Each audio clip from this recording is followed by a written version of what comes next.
Voici Willy Revelli. L'Académie des Neufs. Là, aujourd'hui, cher Michel, chère Julie, j'ai la pression parce que nous recevons Éric Orsena de l'Académie française, ça ne rigole plus. Quoique mardi, nous avions ici Elisabeth Tessier de Télé 7 jours. Vrai, Ah, le niveau déjà était balèze. Hein. Tu sais qu'à un moment donné, elle m'a fait tirer les cartes routières en me disant allez-y Willy, posez-moi une question sur votre avenir. Alors je lui ai dit, en ce moment je suis perdue Elisabeth, je voudrais aller à Vélizy mais je sais pas comment faire. Eh bien tout de go elle m'a répondu, oh je vois qu'il faut prendre la RN 111 sur 20 km, bam. C'est fou comme elle lit bien dans les cartes Michelin, hein, c'est la plus forte. Mais là ce matin c'est Éric Orsena de l'Académie française. Je me suis toujours demandé comment vous étiez choisi pour devenir un immortel. Alors est-ce que vous passez des auditions comme dans la Star Academy avec Nikos? Sauf que là vous ne chantez pas, mais vous donnez des règles de grammaire. Alors Eric, vous avez 62 ans. Oui Nikos. Ah c'est jeune pour rentrer à l'Académie française. Qu'est-ce que vous allez nous interpréter? L'accord du participe passé avec avoir. Oh, mais c'est que du bonheur. On vous écoute. Alors le participe passé des verbes conjugués avec l'auxiliaire avoir ne s'accorde jamais avec le sujet. Il est invariable si aucun COD ne le précède. Merci. Bravo! Allez les académiciens, on fait bip bip à Eric! Voilà! Que du bonheur! Bon! Alors normal que vous ayez été pris, cher Eric, vous baignez dans les livres depuis toujours. Hein. Vous avez dit à 12 ans, je connaissais tout Dumas. Bah moi aussi, à 12 ans, je connaissais Dumas. Hein. Vous, c'est Mireille, vous connaissez par cœur. C'est ça, m'avait grillé ma chute. Donc abrégeons, comme ça, Pardon, ça sera Willy. fait. C'est pas grave, de toute façon, maintenant vous me voyez venir maintenant au bout de 2 ans. Non, vas-y. Non, c'est pas grave, c'est pas grave, on s'en fiche.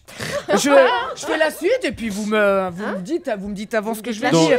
Donc c'est Mireille Dumas. C'était vous connaissez, Mireille c'est Duras ça. que je D'accord, connaissais, ouais. voilà. Bon, en même temps, elle était facile. Bon, faut dire qu'on n'a pas eu la même enfance. Il paraît que votre mère, à vous engueulait parce que vous lisiez trop. Alors c'est vrai que vous exagériez, Eric, hein. Quel sauvageon. Alors j'imagine qu'avoir un fils surdoué, ça devait être pénible pour votre mère. Eric, j'ai reçu ton bulletin. Tu arrêtes de bien travailler, oui, mais il n'y a pas de mais je. Et arrête de lire, file te poser devant la télé.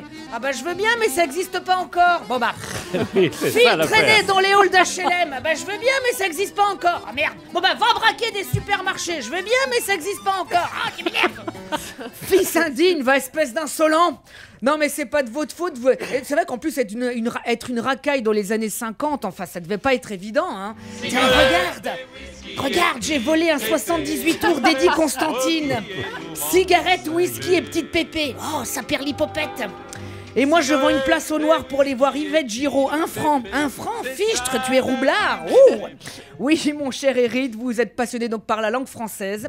Et par la mer aussi, je savais pas. Je suis sûr que vous ne devez jamais manquer aucun numéro de Thalassa avec Georges Pernou. L'autre, quand il mange du poisson, il a l'impression de bouffer ses collègues au bureau. Et voilà votre sol, monsieur.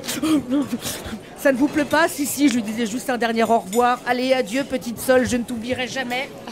Bon, Steph, occupe-toi de la 12, là, il y a un taré. Il paraît que Laurent Bignola, chroniqueur dans Thalassa, a appris qu'il était viré par mail.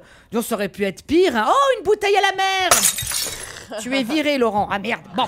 Alors, Eric, en ces temps où l'on a beaucoup parlé de mariage homo, alors vous militez surtout pour le mariage des mots. Alors, rien que pour Bravo. ça, oui, Bravo. bah oui. Ah, Bah oui, bravo. je voulais Bravo. finir là, parce que je Alors savais là, bien bravo. que... Tu joues bien avec les mots, Willy, bravo. Alors là. Bravo, Willy. Alors, rien Alors là, que non, pour... bravo. Merci. Alors, rien que pour ça, cher Eric, justement, tout le monde se joint à moi pour vous dire merci. Merci Willy Je vous en prie. pour cette chronique fine Fine, Voilà. brillante. et qui Alors, vous ressemble, car vous Mireille ressemblez à Dumas. personne.